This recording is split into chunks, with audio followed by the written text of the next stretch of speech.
ಅಬಕಾರಿ ನೀತಿ ಹಗರಣದಲ್ಲಿ ಬಂಧಿತರಾಗಿದ್ದ ದೆಹಲಿ ಮಾಜಿ ಸಿಎಂ ಅರವಿಂದ್ ಕೇಜ್ರಿವಾಲ್ಗೆ ಮತ್ತೆ ಸಂಕಷ್ಟ ಎದುರಾಗಿದೆ.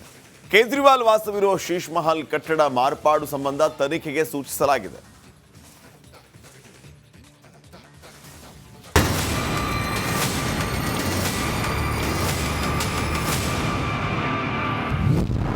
ದೆಹಲಿ ಮಾಜಿ ಸಿಎಂಗೆ ಸಂಕಷ್ಟ ತಂದ ಶೀಶ್ ಮಹಲ್. ತನಿಖೆಗೆ ಆದೇಶ, ಮತ್ತೆ ಅರೆಸ್ಟ್ ಆಗ್ತಾರಾ ಕೇಜ್ರಿವಾಲ್? ಅರವಿಂದ್ ಕೇಜ್ರಿವಾಲ್ ದೆಹಲಿ ಮಾಜಿ ಸಿಎಂ ಆಗಲು ಕಾರಣವಾಗಿದ್ದೇ ಅಬಕಾರಿ ನೀತಿ ಹಗರಣದಿಂದ. ಈ ಪ್ರಕರಣ ಸಂಬಂಧ ಕೇಜ್ರಿವಾಲ್ ಜೈಲಿಗೂ ಹೋಗಿ ಬಂದ್ರು. ಆದ್ರೀಗ ಮತ್ತೊಂದು ಸಂಕಷ್ಟ ಥಟ್ ಅಂತ ಎದುರಾಗಿದೆ. ಕೇಜ್ರಿವಾಲ್ ವಾಸವಿರುವ ಶೀಶ್ ಮಹಲ್ ಬಂಗಲೆ ನವೀಕರಣದಲ್ಲಿ ಕೋಟ್ಯಾಂತರ ರೂಪಾಯಿ ಅಕ್ರಮವಾಗಿದೆ ಅಂತ ಬಿಜೆಪಿ ಆರೋಪ ಮಾಡಿತ್ತು. ಫ್ಲಾಗ್ ಸ್ಟಾಪ್ ರಸ್ತೆಯಲ್ಲಿರುವಂತಹ ಅಧಿಕೃತ ನಿವಾಸದ ನವೀಕರಣ ಕಾಮಗಾರಿಯಲ್ಲಿ ಅಕ್ರಮ ನಡೆದಿದೆ ಎಂಬ ಆರೋಪ ಕೇಳಿಬಂದಿದೆ. ಹೀಗಾಗಿ ಕೇಂದ್ರ ಜಾಗೃತ ಆಯೋಗ ವಿವರವಾದ ತನಿಖೆಗೆ ಆದೇಶ ನೀಡಿದೆ.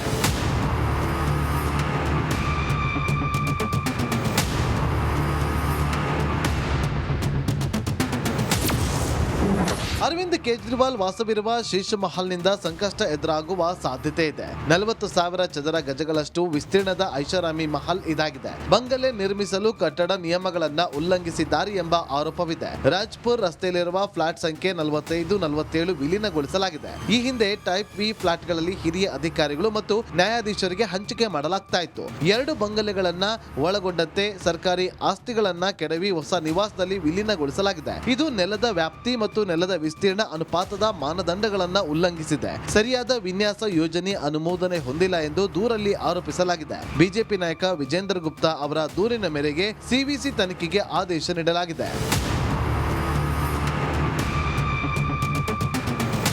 ಇನ್ನು ಕಳೆದ ಸರ್ಕಾರ ನಡೆಸಿದ ಅವ್ಯವಹಾರಗಳಿಗೆ ಬ್ರೇಕ್ ಹಾಕಲಾಗುತ್ತೆ. ಯಾರೇ ತಪ್ಪು ಮಾಡಿದ್ರು ಅವರ ವಿರುದ್ಧ ಕ್ರಮ ಆಗುತ್ತೆ ಅಂತ ಬಿಜೆಪಿ ರಾಜ್ಯಾಧ್ಯಕ್ಷ वीरेंद्र सचदेव गुड़गिದ್ದಾರೆ.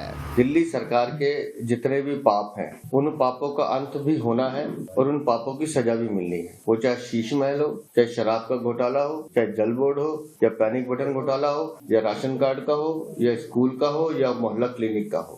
हर वो व्यक्ति जिसने दिल्ली को लूटने का काम किया है, एक एक पाई को वसूला जाएगा और दोषियों को बख्शा नहीं जाएगा. ये सीधा सीधा संदेश है उन अपराधियों के लिए. ಸಂಕಷ್ಟದ ಮೇಲೆ ಸಂಕಷ್ಟಕ್ಕೆ ಸಿಲುಕಿರೋ ಕೇಜ್ರಿವಾಲ್ಗೆ ಈಗ ಶೀಶ್ ಮಹಲ್ ಕಂಟಕ ಎದುರಾಗಿದೆ. ಒಂದು ವೇಳೆ ಅಕ್ರಮ ಸಾಬೀತಾದ್ರೆ ಮತ್ತೆ ಜೈಲಿಗೆ ಹೋಗುವ ಸಾಧ್ಯತೆಯೂ ಇದೆ. News desk, republic Kannada. ಅಬಕಾರಿ ನೀತಿ ಹಗರಣದಲ್ಲಿ ಬಂಧಿತರಾಗಿದ್ದ ದೆಹಲಿ ಮಾಜಿ ಸಿಎಂ ಅರವಿಂದ್ ಕೇಜ್ರಿವಾಲ್ಗೆ ಮತ್ತೆ ಸಂಕಷ್ಟ ಎದುರಾಗಿದೆ. ಕೇಜ್ರಿವಾಲ್ ವಾಸವಿರುವ ಶೀಶ್ ಮಹಲ್ ಕಟ್ಟಡ ಮಾರ್ಪಾಡು ಸಂಬಂಧ ತನಿಖೆಗೆ ಸೂಚಿಸಲಾಗಿದೆ.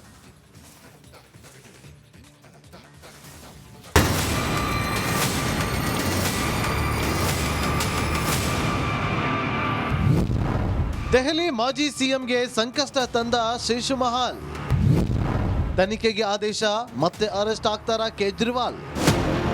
ಅರವಿಂದ್ ಕೇಜ್ರಿವಾಲ್ ದೆಹಲಿ ಮಾಜಿ ಸಿಎಂ ಆಗಲು ಕಾರಣವಾಗಿದ್ದೇ ಅಬಕಾರಿ ನೀತಿ ಹಗರಣದಿಂದ. ಈ ಪ್ರಕರಣ ಸಂಬಂಧ ಕೇಜ್ರಿವಾಲ್ ಜೈಲಿಗೂ ಹೋಗಿ ಬಂದ್ರು. ಆದ್ರೀಗ ಮತ್ತೊಂದು ಸಂಕಷ್ಟ ಥಟ್ ಅಂತ ಎದುರಾಗಿದೆ. ಕೇಜ್ರಿವಾಲ್ ವಾಸವಿರುವ ಶೀಶ್ ಮಹಲ್ ಬಂಗಲೆ ನವೀಕರಣದಲ್ಲಿ ಕೋಟ್ಯಾಂತರ ರೂಪಾಯಿ ಅಕ್ರಮವಾಗಿದೆ ಅಂತ ಬಿಜೆಪಿ ಆರೋಪ ಮಾಡಿತ್ತು. ಫ್ಲಾಗ್ ಸ್ಟಾಪ್ ರಸ್ತೆಯಲ್ಲಿರುವಂತಹ ಅಧಿಕೃತ ನಿವಾಸದ ನವೀಕರಣ ಕಾಮಗಾರಿಯಲ್ಲಿ ಅಕ್ರಮ ನಡೆದಿದೆ ಎಂಬ ಆರೋಪ ಕೇಳಿಬಂದಿದೆ. ಹೀಗಾಗಿ ಕೇಂದ್ರ ಜಾಗೃತ ಆಯೋಗ ವಿವರವಾದ ತನಿಖೆಗೆ ಆದೇಶ ನೀಡಿದೆ.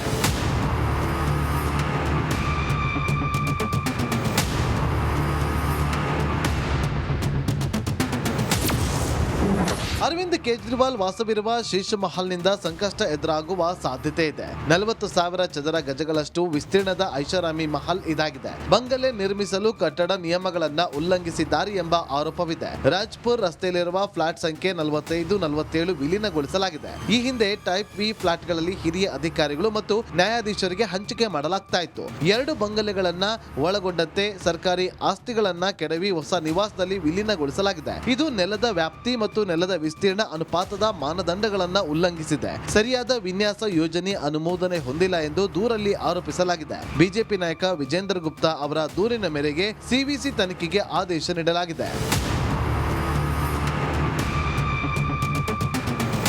ಇನ್ನು ಕಳೆದ ಸರ್ಕಾರ ನಡೆಸಿದ ಅವ್ಯವಹಾರಗಳಿಗೆ ಬ್ರೇಕ್ ಹಾಕಲಾಗುತ್ತೆ, ಯಾರೇ ತಪ್ಪು ಮಾಡಿದ್ರು ಅವರ ವಿರುದ್ಧ ಕ್ರಮ ಆಗುತ್ತೆ ಅಂತ ಬಿಜೆಪಿ ರಾಜ್ಯಾಧ್ಯಕ್ಷ ವೀರೇಂದ್ರ ಸಚದೇವ್ ಗುಡುಗಿದ್ದಾರೆ.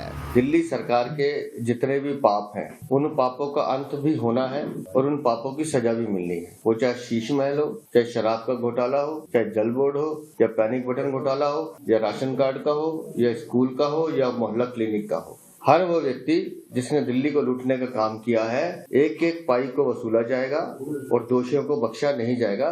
ये सीधा सीधा संदेश है उन अपराधियों के लिए। ಸಂಕಷ್ಟದ ಮೇಲೆ ಸಂಕಷ್ಟಕ್ಕೆ ಸಿಲುಕಿರೋ ಕೇಜ್ರಿವಾಲ್ಗೆ ಈಗ ಶೀಶಮಹಲ್ ಕಂಟಕ ಎದುರಾಗಿದೆ. ಒಂದ್ ವೇಳೆ ಅಕ್ರಮ ಸಾಬೀತಾದ್ರೆ ಮತ್ತೆ ಜೈಲಿಗೆ ಹೋಗುವ ಸಾಧ್ಯತೆಯೂ ಇದೆ. News desk, republic Kannada. ದೆಹಲಿಯಲ್ಲಿ ಅಭೂತಪೂರ್ವ ಗೆಲುವಿನೊಂದಿಗೆ ಅಧಿಕಾರಕ್ಕೇರಿರುವ ಬಿಜೆಪಿ ತನ್ನ ಸರ್ಕಾರವನ್ನ ಫೆಬ್ರವರಿ 19ಕ್ಕೆ ಇಲ್ಲವೇ 20ಕ್ಕೆ ರಚಿಸಲಿದೆ. ಪ್ರಧಾನಿ ಮೋದಿ ವಿದೇಶ ಪ್ರವಾಸದಿಂದ ವಾಪಸ್ಸಾಗಿರೋದ್ರಿಂದ ಇವತ್ತು ಅಥವಾ ನಾಳೆ ಸಭೆ ಕೂಡ ನಡೆಯಲಿದೆ. ಈಗಾಗಲೇ 15 ಶಾಸಕರ ಪಟ್ಟಿ ಸಿದ್ಧಪಡಿಸಲಾಗಿದ್ದು, ಆ ಪಟ್ಟಿಯಲ್ಲಿ 9 ಜನರನ್ನ ಅಂತಿಮವಾಗಿ ಆಯ್ಕೆ ಮಾಡಲಾಗುತ್ತದೆ. ಆ 9 ಮಂದಿಯಲ್ಲಿ ಒಬ್ಬರನ್ನ ಸಿಎಂ, 6 ಜನರನ್ನ ಸಚಿವರು ಹಾಗೂ ತಲಾ ಒಬ್ಬರನ್ನ ಸ್ಪೀಕರ್ ಹಾಗೂ ಉಪ ಸ್ಪೀಕರ್ ಹುದ್ದೆಗೆ ನಾಮನಿರ್ದೇಶನ ಮಾಡಲಾಗುತ್ತದೆ. फूल होगा, भारतीय जनता पार्टी का कार्यकर्ता होगा, कोई दूसरा तो हो नहीं सकता है। वो हमारे ही बीच का कोई ना कोई 48 में से एक होगा. ಆಪ್ ನಾಯಕ ಕೇಜ್ರಿವಾಲ್ ಅವರನ್ನ ಮಣಿಸಿದ ಪರಮೇಶ್ ವರ್ಮಾ ಬಿಜೆಪಿ ರಾಜ್ಯಾಧ್ಯಕ್ಷ ವೀರೇಂದ್ರ ಸಚದೇವ್ ಹೆಸರು ಸಿಎಂ ಸ್ಥಾನಕ್ಕೆ ಮುಂಚೂಣಿಯಲ್ಲಿದೆ. ಆದ್ರೆ ಬಿಜೆಪಿ ಅಚ್ಚರಿ ಆಯ್ಕೆಗೆ ಹೆಸರುವಾಸಿಯಾಗಿರುವ ಕಾರಣ ಯಾರು ಊಹಿಸದ ಹೆಸರು ಸಿಎಂ ಸ್ಥಾನಕ್ಕೆ ನಾಮಾಂಕಿತವಾಗಬಹುದು ಅಂತ ಹೇಳಲಾಗಿದೆ. ಸಿಎಂ ರೇಸ್ನಲ್ಲಿ ದಲಿತ ಅಭ್ಯರ್ಥಿಗಳು, ಮಹಿಳೆಯರ ಹೆಸರು ಕೇಳಿ ಬಂದಿತ್ತು. ಆದ್ರೆ ಪರಮೇಶ್ ವರ್ಮಾ ಅವರೇ ಸಿಎಂ ಆಗಲಿದ್ದಾರೆ ಅನ್ನೋ ಮಾತು ದೆಹಲಿ ರಾಜಕೀಯ ವಲಯದಲ್ಲಿ ಹೆಚ್ಚಾಗಿ ಸದ್ದು ಮಾಡ್ತಾ ಇದೆ. ಹೀಗಾಗಿ ನಾಳೆ ಅಥವಾ ನಾಡಿದ್ದು ದೆಹಲಿ ದೊರೆ ಯಾರಾಗುತ್ತಾರೆ ಅನ್ನೋದು ಕುತೂಹಲಕ್ಕೆ ತೆರೆ ಬೀಳುತ್ತೆ. News desk, republic Kannada. ದೆಹಲಿಯಲ್ಲಿ ಸಿಎಂ ಆಯ್ಕೆಯ ಸರ್ಕಸ್ ಮುಂದುವರೆದಿದೆ. ಮೋದಿ ಅಮೆರಿಕಾದಿಂದ ವಾಪಸ್ ಆಗ್ತಾ ಇದ್ದಂತೆಯೇ ಮೀಟಿಂಗ್ ಮೇಲೆ ಮೀಟಿಂಗ್ ನಡೀತಾ ಇವೆ. ಈ ಬಾರಿಯೂ ಅಚ್ಚರಿಯ ಅಭ್ಯರ್ಥಿಗೆ ಮಣೆ ಹಾಕುವ ಸಾಧ್ಯತೆ ಅಧಿಕವಾಗಿದೆ.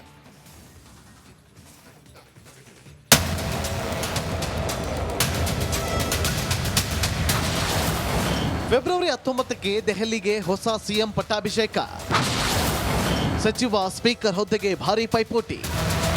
ದೆಹಲಿಯಲ್ಲಿ ಅಭೂತಪೂರ್ವ ಗೆಲುವಿನೊಂದಿಗೆ ಅಧಿಕಾರಕ್ಕೇರಿರುವ ಬಿಜೆಪಿ ತನ್ನ ಸರ್ಕಾರವನ್ನ ಫೆಬ್ರವರಿ 19ಕ್ಕೆ ಇಲ್ಲವೇ 20ಕ್ಕೆ ರಚಿಸಲಿದೆ. ಪ್ರಧಾನಿ ಮೋದಿ ವಿದೇಶ ಪ್ರವಾಸದಿಂದ ವಾಪಸ್ಸಾಗಿರೋದ್ರಿಂದ ಇವತ್ತು ಅಥವಾ ನಾಳೆ ಸಭೆ ಕೂಡ ನಡೆಯಲಿದೆ. ಈಗಾಗಲೇ 15 ಶಾಸಕರ ಪಟ್ಟಿ ಸಿದ್ಧಪಡಿಸಲಾಗಿದ್ದು, ಆ ಪಟ್ಟಿಯಲ್ಲಿ 9 ಜನರನ್ನ ಅಂತಿಮವಾಗಿ ಆಯ್ಕೆ ಮಾಡಲಾಗುತ್ತದೆ. ಆ 9 ಮಂದಿಯಲ್ಲಿ ಒಬ್ಬರನ್ನ ಸಿಎಂ, 6 ಜನರನ್ನ ಸಚಿವರು ಹಾಗೂ ತಲಾ ಒಬ್ಬರನ್ನ ಸ್ಪೀಕರ್ ಹಾಗೂ ಉಪ ಸ್ಪೀಕರ್ ಹುದ್ದೆಗೆ ನಾಮನಿರ್ದೇಶನ ಮಾಡಲಾಗುತ್ತದೆ.